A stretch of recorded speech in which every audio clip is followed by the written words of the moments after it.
Hello, lads. I remember when I did my "How am I doing, guys?" video, and asked for feedback about what you wanted to see more of, and some of you said, you know what, I really like it when you do movie reviews. I think that's really good. I really enjoy those videos. And others of you said, I don't really care for the movie reviews that much. Well, guess what? Some of you are in luck because I'm about to do a movie review, which some of you really like and others of you really hate. My movie review is of an interesting little movie that doesn't really get a lot of play, doesn't really get a lot of hype, but I think it's in its own way. It kind of has plays a significant role in the history of contemporary cinema. I don't know. I don't know if I really believe that or not, but I do think it's an interesting movie. And that movie is one that was made in 1999 called The Minus Man. 1999 was a very interesting year for cinema, and I remember it because, unlike a lot of you, I was there. And unlike even more of you, I was a fully grown adult in 1999, and I got to experience the cinema year all for myself. In fact, for part of that year, I actually worked in a movie theater. So, yeah, I mean, it was clearly everything was coming together, cosmically speaking. So, yeah, you had Fight Club, you had The Matrix, you had that movie where Kevin Spacey throws the spaghetti against the wall and says, "Don't interrupt me, honey." You had Office Space. You had the new Star Wars movie, The Phantom Menace. I don't know if I would include that, but it was also in that same year. But there were. It seemed like there were a lot of movies that were being made about misfits, about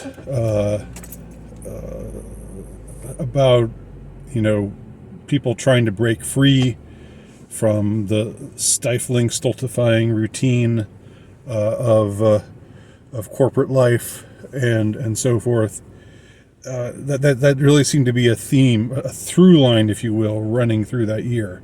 And I'm not saying all these movies are good necessarily, or I'm not unreservedly praising them, but I think they were all important in their way. And I do say that Fight Club was great. I still hold to that. But and Office Space, I'm also a big fan of. The rest of them, I'm not necessarily praising to the hilt, but I am saying that they were interesting and that they showed themselves to be part of this interesting trend. So The Minus Man, how exactly does it fit in with all these other movies? I'm not sure. Let me tell you first what The Minus Man is about, because chances are you've never heard of it before. But The Minus Man starred Owen Wilson when he was very young and had only been in a couple of things before, up to that point.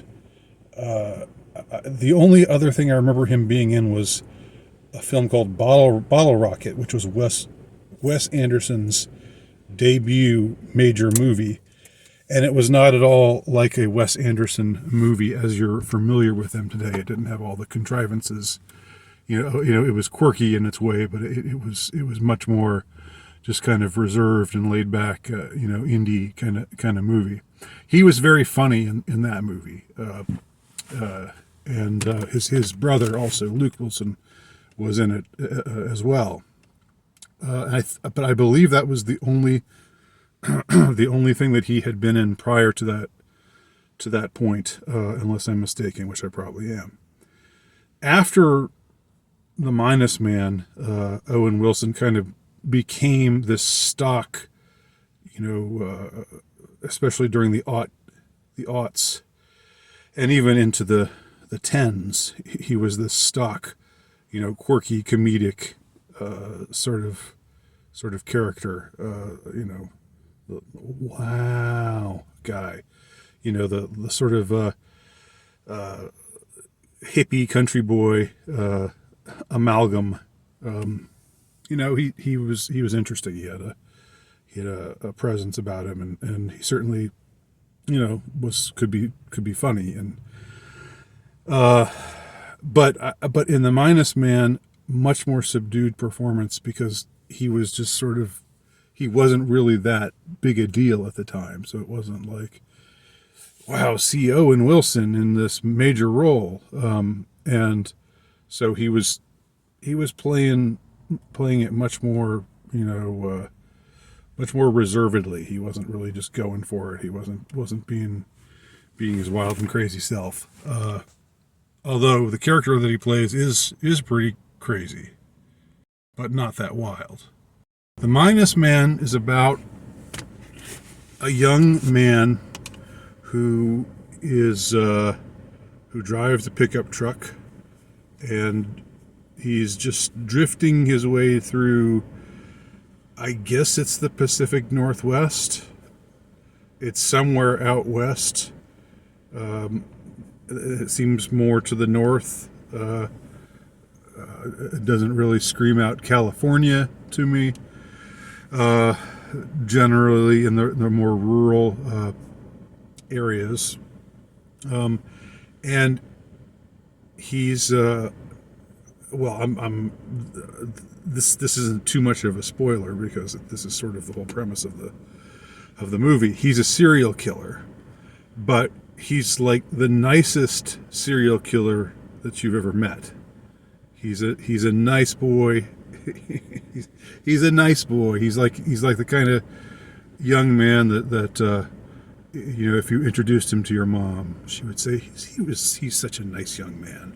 That's how he comes across. He has a very benign sort of demeanor and countenance in this movie. But he's a nice serial killer. And what I mean by that is, he seems to go around finding people that he thinks are unhappy, and when he determines that they're unhappy in their lives and that they'd really rather not be alive anymore, he finds a way to get them to take a swig from his little casket. Not casket. What am I trying to say? His little canteen, I'll just call it, where it's actually it's some kind of alcohol mix, but he's also mixed in this poison fungus, and it kills pretty instantly and painlessly. So the first person that we see him kill is Sheryl Crow. Yes, the singer Sheryl Crow. She's this junkie who's in a bar. She's on all kinds of medication.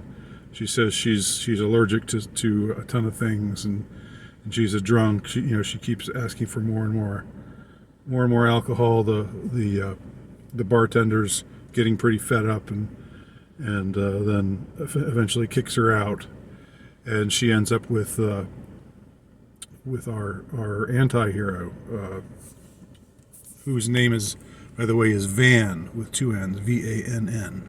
Not sure what the significance of that is. He doesn't drive a van; he drives a pickup truck. But so he ends up killing her, just in the nicest, gentlest sort of way, just by she's got heroin, she's shooting up. He's determined basically that she's somebody who doesn't want to live.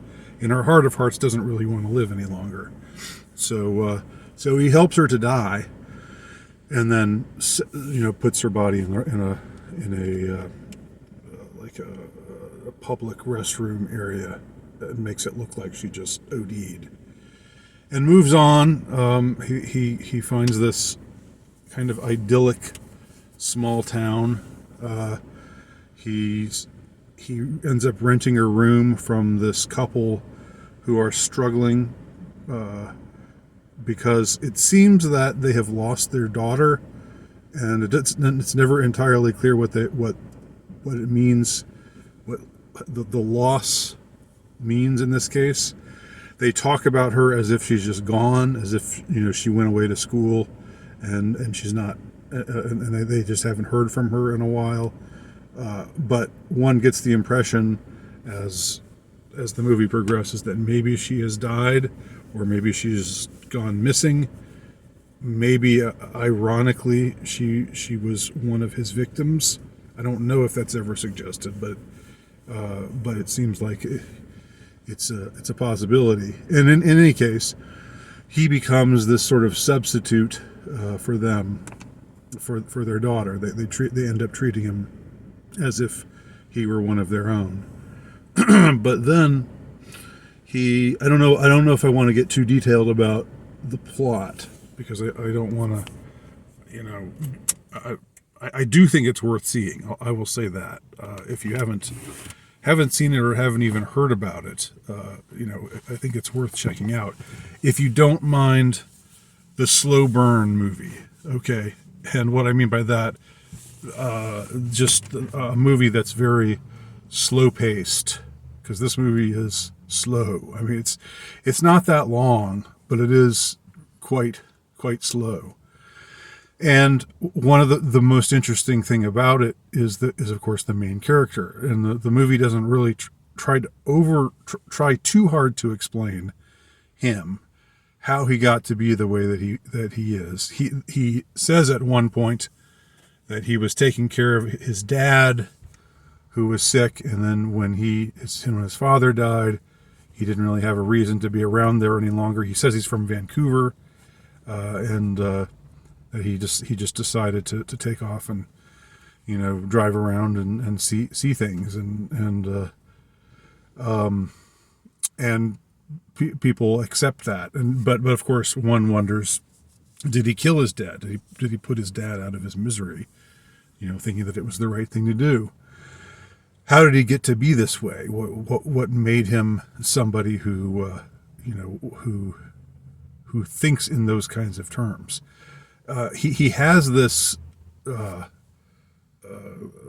I said, just generally very, very nice, friendly, boy next door kind of demeanor. But there's also something about him that's a little strange, a little off-putting, but only in a very quiet, sort of low-key kind of way.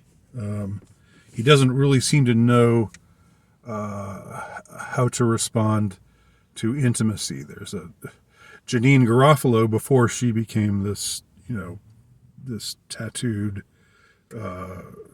angry, hateful, uber feminist that she turned into in the Bush years, as I recall.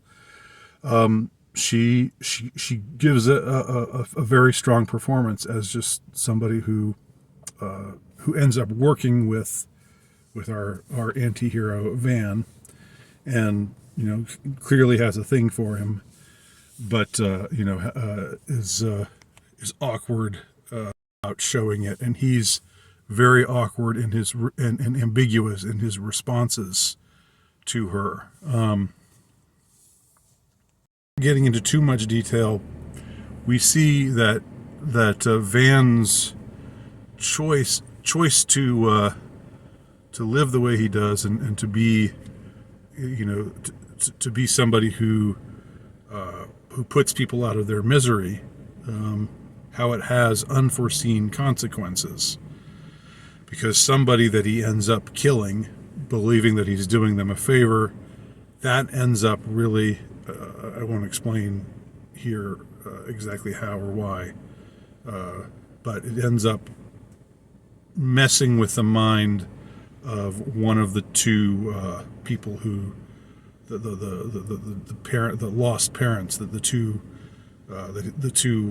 couple, the older couple that he's renting this room from, with their vanished daughter, the specter of their vanished daughter hovering around in the ether.